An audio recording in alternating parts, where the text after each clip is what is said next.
Schneider from CFO Recruit, Regional Director. Some of you may have had some contact with me. Welcome. We're delighted to have you all here today. We wanted to put on a session about, well, for people who are thinking potentially about the transition to becoming fractional CFO. When I had the idea, the logical choice for me was Tom Schultz. So we asked Tom whether he'd be able to share some of his insights. So Tom's been a fractional CFO since 2006, so before it became really popular. He's also founded a company called NextGen CFO, which now has 19 professionals providing part-time CFO services to clients across the US. He has also written a book, So You Want to Be a Fractional CFO. So I think it's fair to say, you know, he's gained some experience and has some really good insight to share with us today if you're thinking about making that move. So what we're going to do is Tom's going to present for probably, 15, 20 minutes. We do want this to be interactive, so please do ask questions. We thought the best way to manage it would be if you pop questions in the chat. If it's appropriate for me to interrupt Tom at the point of you asking your question, because it's relevant to something he's just said, I'll introduce it. If not, we'll wait until he's completed the presentation and then we'll open it up and I'll introduce you to ask your questions, because we want to hear different voices, not just mine and Tom's. So with that, I will pass over to you, Tom. Yes, hi. Hi, Tom Schultz. And I'm going to share a little presentation with you. Chris, can you see that? I can, yeah. Okay, perfect. All right.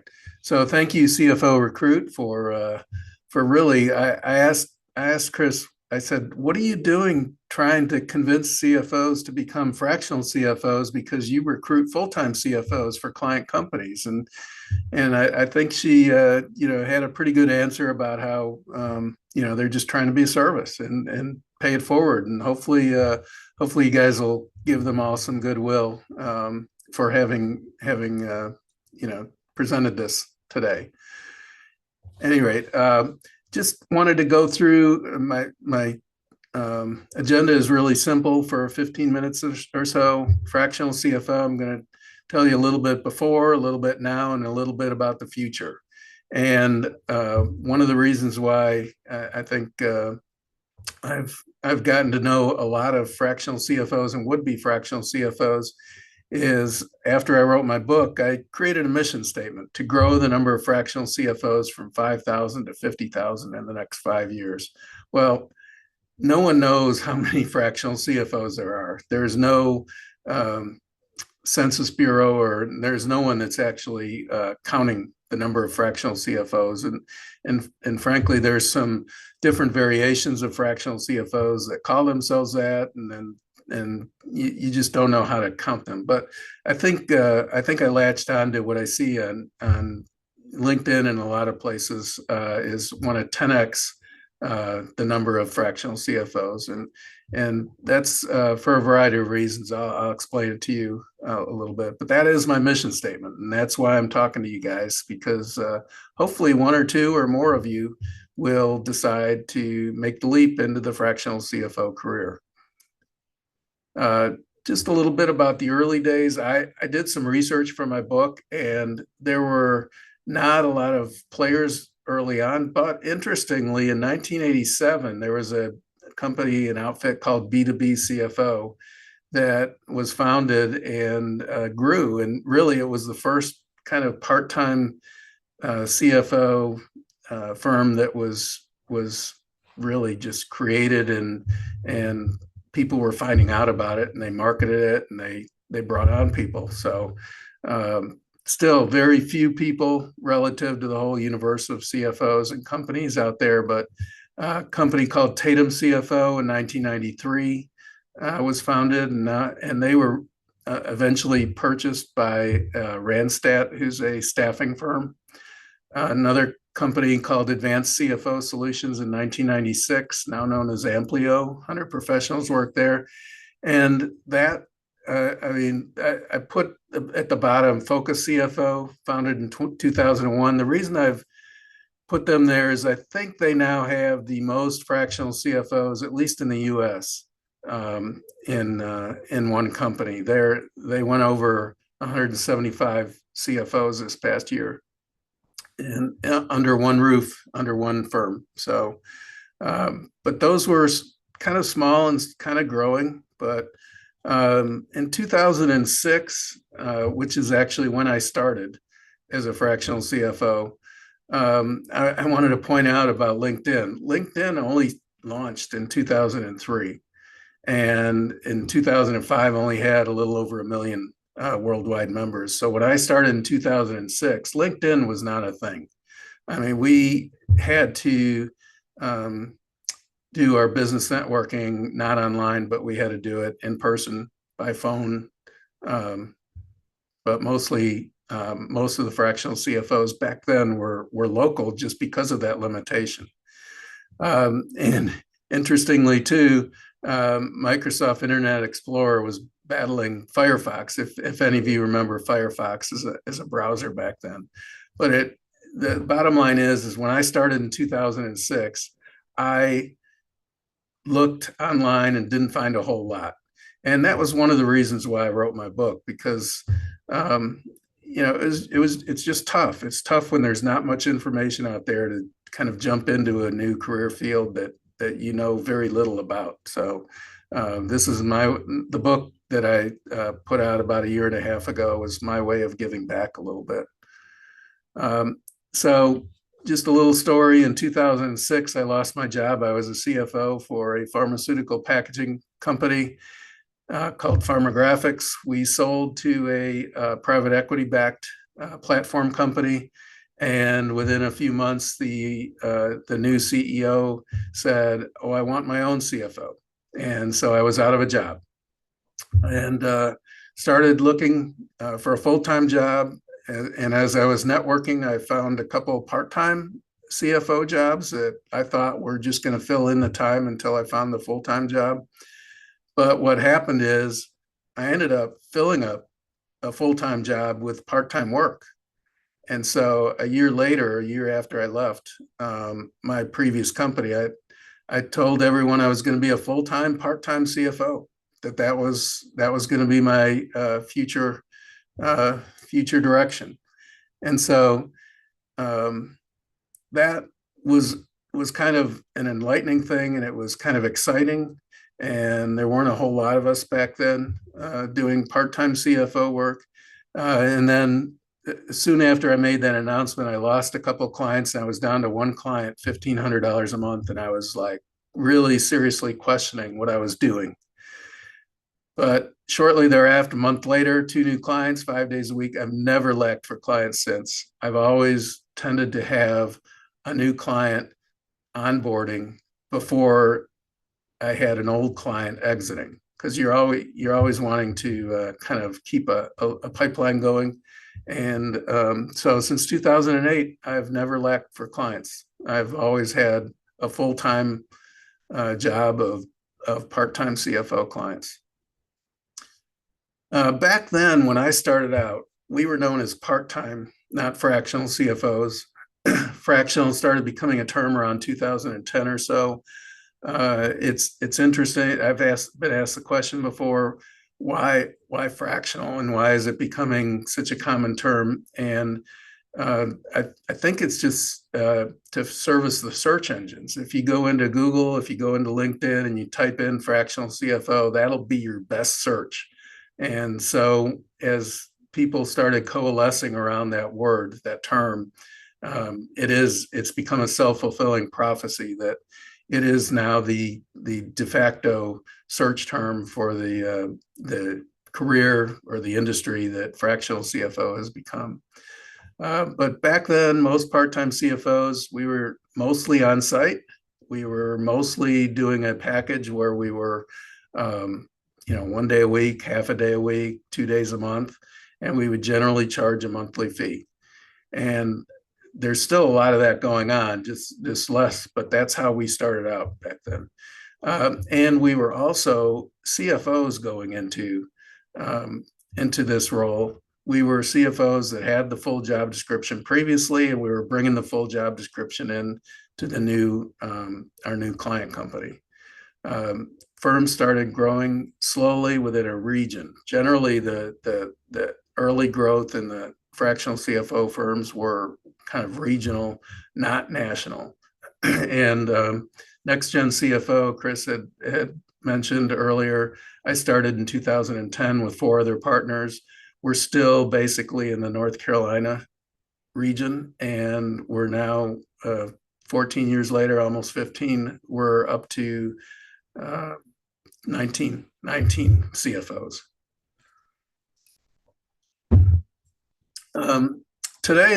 Today, what happened, I referred to before, and today, though, the COVID era changed a lot. You know, we're all here on Zoom, and I found this really interesting statistic that in December 2019, right before COVID, Zoom had 10 million daily users, and 4 months later, they had 300 million daily users. It's crazy how COVID changed so much. And very quickly, virtual CFO became a term and created a flood of entrance into the fractional CFO space, mostly people that didn't want to go into the office anymore. Certainly during COVID, people were exploring that virtual work environment. And I would say that today, although the majority of fractional CFOs are solo or in firms doing the part-time full service CFO model, the largest growth is coming from both non-CFOs who decided to exploit the online opportunities and firms selling CFO services. So that has been a change, and it's the growth area. There's been bookkeepers, accountants, controllers who are doing cash flow projections, who are doing things that are, you know, a little bit above and beyond the normal financial statements that they would normally do. And they're doing it as like an added service, as an advisory service.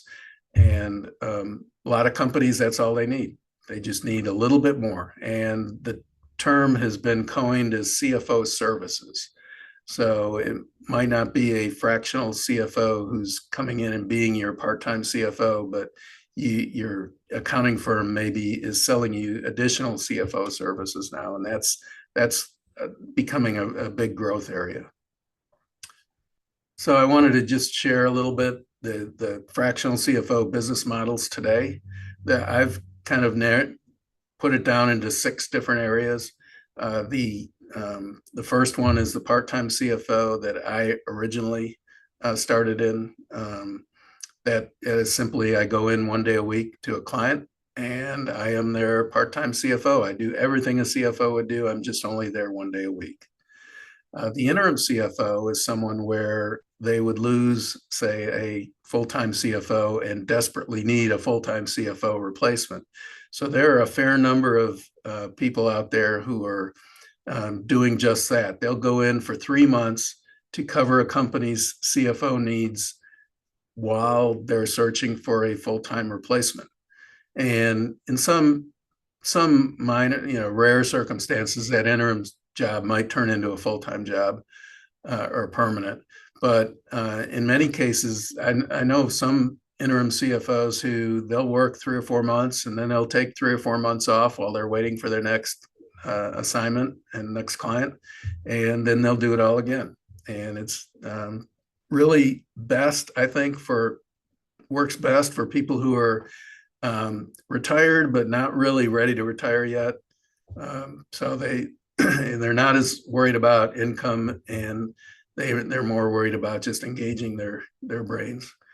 The third one is what I call a niche CFO. Some people, I can't see everyone on here, but also called niche.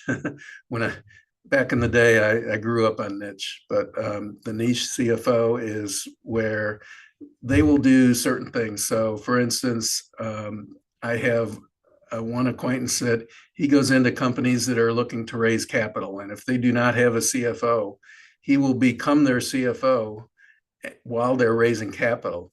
And he even requires that, hey, if you're going to raise capital and you're going to use your network and I'm going to get you that money, I want my credibility to be in good shape. So I'm going to be your CFO for 6 months before we raise and for 6 months after we raise. So there's different various niches there. Another niche could be an industry. So someone who specializes in law firms or manufacturing firms or CPG firms. That's definitely a model out there.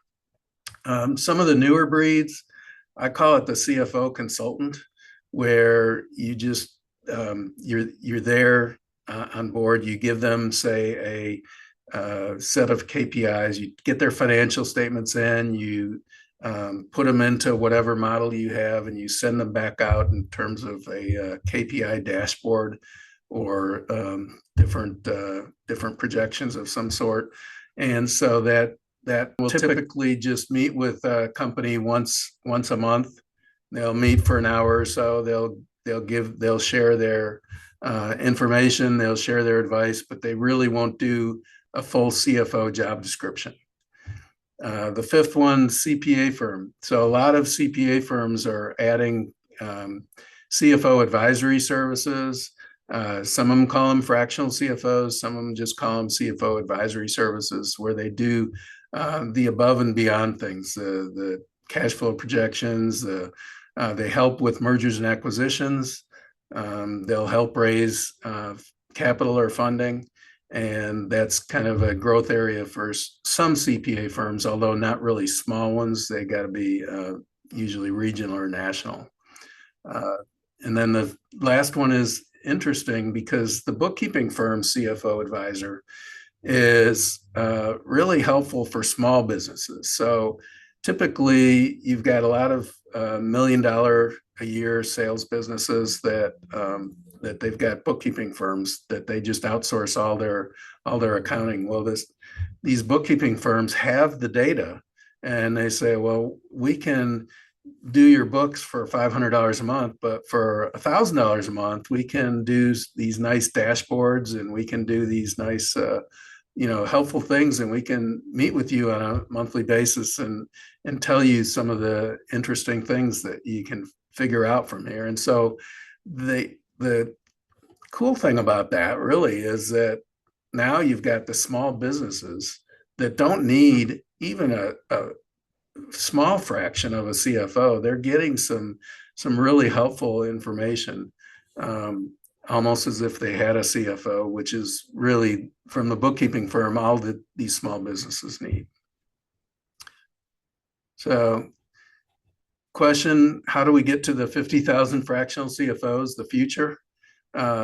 Continued growth of firms like Focus CFO that's grown. They actually 2 years ago, they were at 88 CFOs. Now they're at 175. So they're very intentionally growing.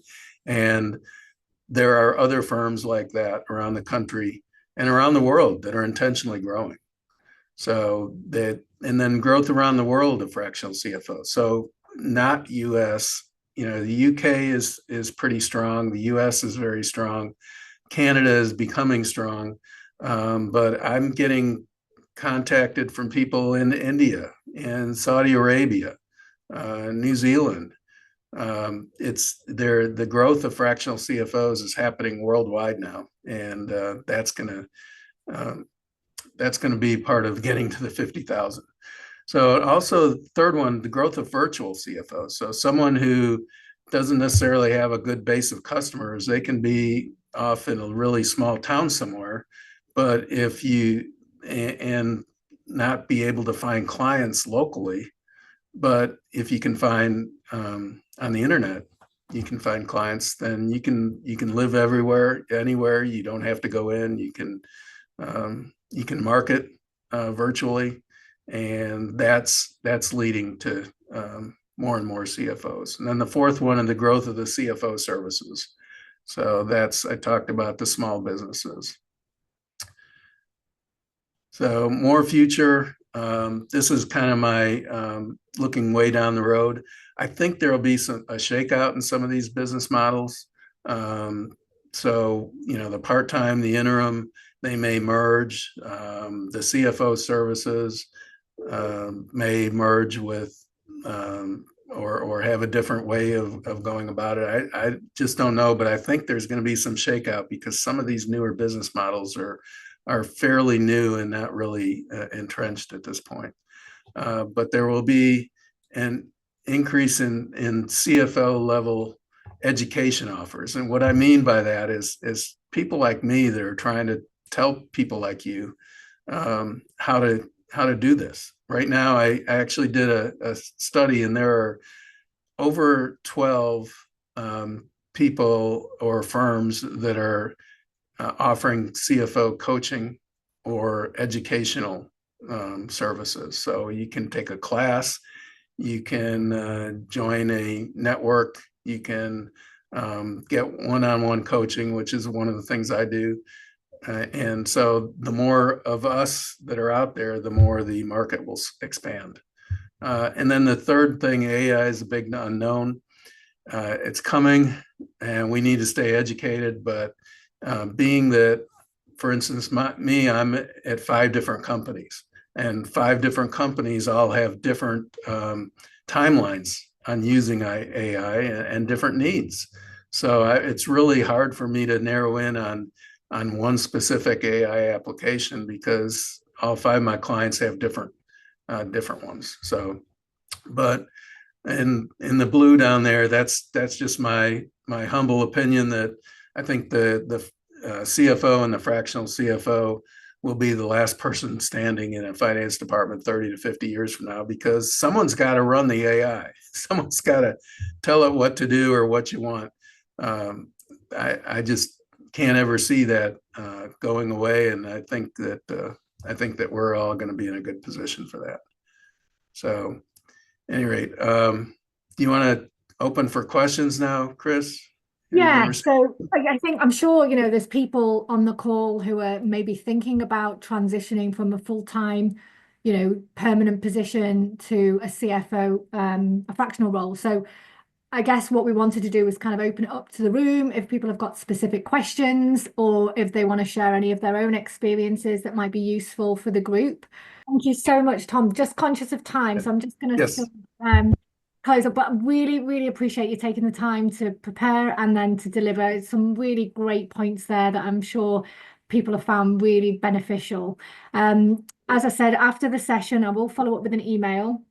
For those of you who aren't registered with CFO Recruit, we're a search firm, so we place CFOs in permanent positions, but we also work with clients to engage fractional CFOs. So a little bit of a competition there, but we're national. So there'll be a link on the email where you can register with us to be on the radar for when those engagements arise. We also have a group called the CFO Forum. It's hosted on the Eugenie app. It's a little bit like a WhatsApp group. It's basically a professional networking tool, and you can collaborate with other CFOs. If you find yourself in a position you've not been in before and you want to ask questions from your peers, you can ask the question and then people will jump in with their recommendations. We're building it at the moment, so there's not a lot of interaction, but when we get to more members, the one in the UK, which has got hundreds of members, is very, very active, and it's a really good resource. So I'll pop a link on the email for that as well. I will share, Tom, if you can share with me after the call the best email address for you and your website, I'll pop that on the email as well. And then you can obviously continue the conversation with Tom after the session.